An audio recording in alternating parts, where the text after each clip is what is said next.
intérieur et in utero. Euh, Quand on fait une régression en âge, on arrive jusqu'à in utero. Il y a un travail in utero. Dans ce travail in utero, il se trouve que l'âme, alors après attention, je suis sur un concept, hein, mais ceux qui sont dans cette carte du monde-là, dans cette manière de penser, vont pouvoir envisager ça d'une autre manière. L'âme, avant de pouvoir entrer dans un corps, attend qu'il y ait un alignement des astres pour avoir une certaine forme d'énergie. Vous savez que ce soit dans la magie, qu'on soit druide, ou qu'on soit sorcier, ou peu importe ce qu'on fasse, on attend les astres solaires et lunaires pour pouvoir en fait faire soit des contacts, soit autre chose, soit des cercles et tout. Donc, parce qu'on attend certaines formes d'énergie des planètes pour pouvoir avoir une connexion. Dans cet esprit-là, lorsque justement une âme elle va se rechercher à s'incorporer dans un corps, elle peut attendre des fois pendant des années entières avant de décider de rentrer à un moment précis. Oui, je suis assez d'accord, oui. C'est comme dans le même état d'esprit qu'on attend, on a eu assez récemment cette fameuse lune rouge.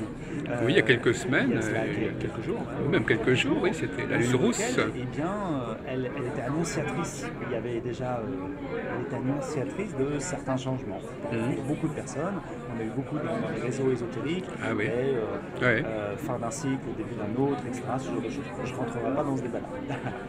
Pour en revenir sur, on parlait tout à l'heure sur l'énéagramme, parce que c'est le sujet de... L'énéagramme, c'est-à-dire que la question c'était en effet, si c'est un savoir traditionnel, d'où il sort.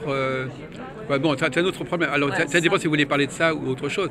Mais moi, la question que je discutais, c'était de savoir comment s'assurer que cet énéagramme... Parce que si c'est une tradition, c'est important que cette tradition soit bien transmise, on est d'accord? Bien sûr. Parce que si elle est mal transmise, on va quand même s'en servir, mais elle ne rapportera pas tout ce qu'elle peut apporter. S'assurer à 100%, non. Parce qu'elle a été retrouvée dans plusieurs écoles de mystère, que ce soit en Grèce. Oui, mais alors je répondais, c'est pour ça que je vous faisais l'objection. La seule façon pour moi de garantir qu'elle a été bien transmise, c'est que vous en comprenez l'organisation. Oui. Si vous n'êtes pas capable d'expliquer l'organisation d'un système, c'est que vous ne le maîtrisez pas et donc vous n'avez pas les moyens de savoir si vous est parvenu correctement. Alors, il y a quand même aussi une chose, hein, c'est que, bon, ok sur la transmission orale, mais de transmission écrite, il faut voir qu'il y a des personnes qui passent leur vie à étudier la Torah, la Bible, le Coran, et qui en ont que leur propre interprétation et une compréhension. Donc, qu'elle soit orale ou qu'elle soit écrite, ne change pas la problématique de comment on va traduire finalement cette transmission. Le débat n'est pas sur l'oral et l'écrit, mais il s'agit, moi je ne parle pas d'interprétation, je parle, enfin, à moins que pour vous le mot interprétation est sens là, je parle de capacité à comprendre le système dans sa structure. Avant même toute interprétation. Alors, c'est pour vous. Non, si vous me donnez un système, quel qu'il soit, et que vous modifiez certaines choses qui vont fausser le système, moi je vais vous dire, il y a quelque chose qui a été faussé. Alors, regardez. On est capable de se rendre compte que quelque chose a été perturbé. Oui, mais sauf qu'il faudrait avoir toutes les données pour ça. Oui. Consciemment, en fait, on est conscient que de très peu de choses. Et si on prend un système, nous sommes trois. Nous avons formé en fait un triangle. Oui. Nous sommes dans une représentation de l'univers, avec les interprétations que nous en avons. Qu'est-ce qui nous dit que ce qu'on vit là est la réalité ? Oui. Qu'est-ce qui nous fait comprendre que là, à un moment donné, on n'est pas sur simplement un plan de ce que nos yeux veulent nous faire percevoir et de ce que nous en comprenons derrière, avec tous les filtres qui nous sont propres, neurologiques, etc. Qui fait que, de toute façon, quoi qu'il arrive, dans un événement donné, quel qu'il soit, il y a interprétation. Parce qu'on ne peut pas prendre en compte, en ligne, toute la dimension, qu'elle soit astrologique, numérique, qu'elle soit spirituelle, etc. On ne peut que capter que certaines informations que nous sommes en mesure, c'est la pyramide de Maslow. Donc on va revenir à ce que vous disiez. Alors comment vous étiez en train, je vous ai coupé, comment l'énéagramme entre en nous, enfin on va dire, comment à la naissance, vous disiez que la nuit attend le moment pour naître. Est-ce qu'il attend aussi le moment? Alors pour l'énéagramme, c'est pas la même chose, puisque... L'énéagramme, ce sont des... Tu m'arrêtes, tu me coupes si effectivement si ça ne correspond pas allez-y, n'hésitez pas. Au cours que nous donnons. Les énéagrammes vont être plus quelque chose où on va avoir des typologies de fonctionnement, des manières dont nous on va interagir en fonction de notre vécu.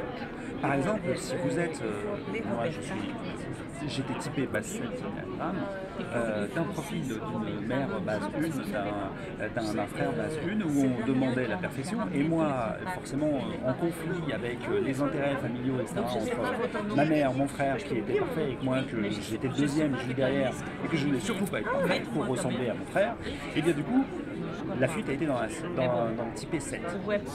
Donc tous mes comportements, tous les mécanismes de comportement qui se sont mis en place ont été mis en place justement pour que je sois typé 7. Ah oui, d'accord. Est-ce que du coup, parce que là on en revient à une autre philosophie, parce qu'on peut très bien dire on choisit ses parents dans tout ce qui va être par exemple régression en vie antérieure et en enfance. Michael Newton explique bien dans ses livres que justement quand on s'incarne, on choisit ses parents. Donc vous auriez choisi vos parents pour finalement devenir 7. Pour en finalement vivre une expérience de 7. Oui. Dans les évolutions et les involutions, dans les ailes, etc. Dans tout ce que l'énéagramme peut définir. Mais pourquoi? Parce que dans cette vie, je dois apprendre et vivre une expérience de 7. Voilà. Pour ce que mon âme doit en définir. Oui, voilà, je comprends. Oui, c'est ce que vous vouliez dire. Oui, d'accord. Oui. Voilà. Après, en soi, on a toutes les bases. En PNL, on a des protocoles qui nous permettraient de pouvoir visiter toutes les bases. Maintenant, comme on s'est inscrit dans un karma et dans une vie pour vivre des expériences sensorielles, ces expériences sont en fonction de ce que notre âme a besoin de comprendre et d'intégrer. Oui. Oui, donc c'est tout ça. C'est toute l'idée d'une sorte de, planétaire, de mission, d'épreuve à vivre, qu'on se décide à vivre dans cette incarnation. C'est ça votre... Donc, on choisit bien évidemment nos parents, déjà pour un aspect patrimoine génétique du corps humain, parce qu'on va choisir un corps. Alors si vous, moi qui suis spécialisé dans les domaines justement in utero, à choisir les typologie de corps ou ce genre de choses, eh bien on va s'apercevoir qu'on a le choix entre plusieurs corps. Et parmi ces corps, on pouvait prendre soit des corps féminins ou masculins, en fonction de soit on devait être réceptif de certaines choses. Et oui, voilà. Là, on tombe sur la dialectique. On prend aussi, bien évidemment, c'est une équation à multidimensions. C'est comme s'il y avait une multidimensionnalité sur le fait que l'âme, quand elle choisit tous les paramètres qui lui permettront de réaliser sa mission. Oui. Qu'elle soit astrologique, numérique, qu'elle soit énéagramme, qu'elle soit dans tous les profils de personnalité. Oui. Donc vous intégrez l'énéagramme dans une problématique d'incarnation. Oui, c'est ça, c'est intéressant. Bon, maintenant, c'est du philosophique qui est assez classique, comme je le disais tout à l'heure, c'est plus holistique. C'est-à-dire que tout se regroupe. Et que c'est pour ça que toutes les thérapies fonctionnent, parce que finalement, elles ont toutes comme une porte d'entrée, une visibilité. C'est comme un bol qui ne voit que tant de pourcents de l'espace. Alors là, justement, je change de sujet. L'hypnose, ça joue un rôle dans votre formation? Bien évidemment. Parce que là, je viens de discuter avec Monsieur Marichal, qui a fait une conférence, et puis après j'ai parlé avec lui. Alors donc maintenant, je suis un peu plus branché sur l'hypnose, et la question c'était en effet, est-ce que il y a des choses que nous faisons qui correspondent à notre subconscient, et que nous faisons en quelque sorte comme si nous étions sous hypnose, parce que nous les faisons sans savoir que nous les faisons, ou sans vouloir les faire. Il faut voir une chose, c'est que nous sommes conscients d'à peu près, comme je vous disais tout à l'heure, 7 à 9 informations en simultané. Notre inconscient va gérer quoi entre-temps? Votre rythme cardiaque, votre respiration, votre transpiration, et va calculer effectivement tous les paramètres de telle manière à ce que cet organisme puisse continuer à vivre. Nous utilisons à peu près que 10% maximum des capacités de notre cerveau, c'est-à-dire qu'il y a 98% oui, dont on ne sait pas. Oui. On s'est aperçu qu'avec l'hypnose, on pouvait très bien arriver sur l'hypnose thérapeutique, médicale, l'hypnose spirituelle. On a aussi d'autres notions de l'hypnose. Il faut voir que ce soit Mesmer ou que ce soit Charcot, on fait beaucoup d'expériences. Je vous invite à lire un livre exceptionnel qui est en anglais, qui est tout ce qui est Spiritualism, une thérapie de Badouin, qui explique que en fait, l'hypnose au XVIe siècle, XVIIe siècle, XVIII était en fait en vogue parce qu'en fait ils se sont aperçus qu'à cette époque-là il n'existait pas le stéréotype de schizophrène. Et donc ils se sont aperçus qu'il y avait peut-être d'autres choses qui pouvaient s'exprimer. Il y avait une dualité quelque part. Et que cette dualité, eux, ils ont pensé, leur courant de pensée était qu'il pouvait y avoir dans cette dualité autre chose qui s'exprime. Après, ils ont découvert qu'il y avait des cas où ce n'était pas le cas, c'était vraiment des cas de schizophrénie. Oui. Et du coup, ils ont tout laissé tomber. C'est comme ça que l'hypnose en fait est tombée en désuétude. D'ailleurs, mon ami, là, il disait, je fais de l'hypnose, mais pas avec les schizophrènes, parce que ça va aggraver leur cas. Et ça veut dire que déjà, en faisant de l'hypnose, on crée une forme de dualité. On crée un état modifié de conscience. Oui. Et donc si déjà les gens sont fragiles sur ce plan-là, il faut mieux éviter. Si quelqu'un est fragile, alors il peut aller plus loin dans sa fragilité.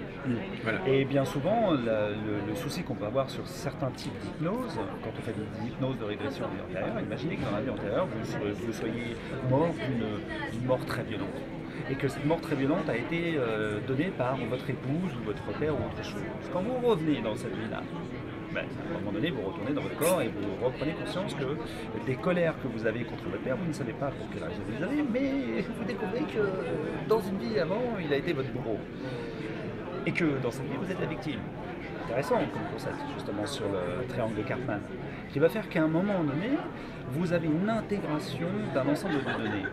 Mais dans cette vie, justement, pour revenir un petit peu à l'énéagramme, peut-être qu'à ce moment-là, vous étiez plus bourreau dans une autre, vous étiez peut-être plus typé 8, et qu'aujourd'hui, vous êtes plus typé 4 ou autre chose, etc. Parce qu'aujourd'hui, vous êtes... Peu importe, suivant le profil, mais en tout cas, pour intégrer une dimension de, par exemple, l'amour.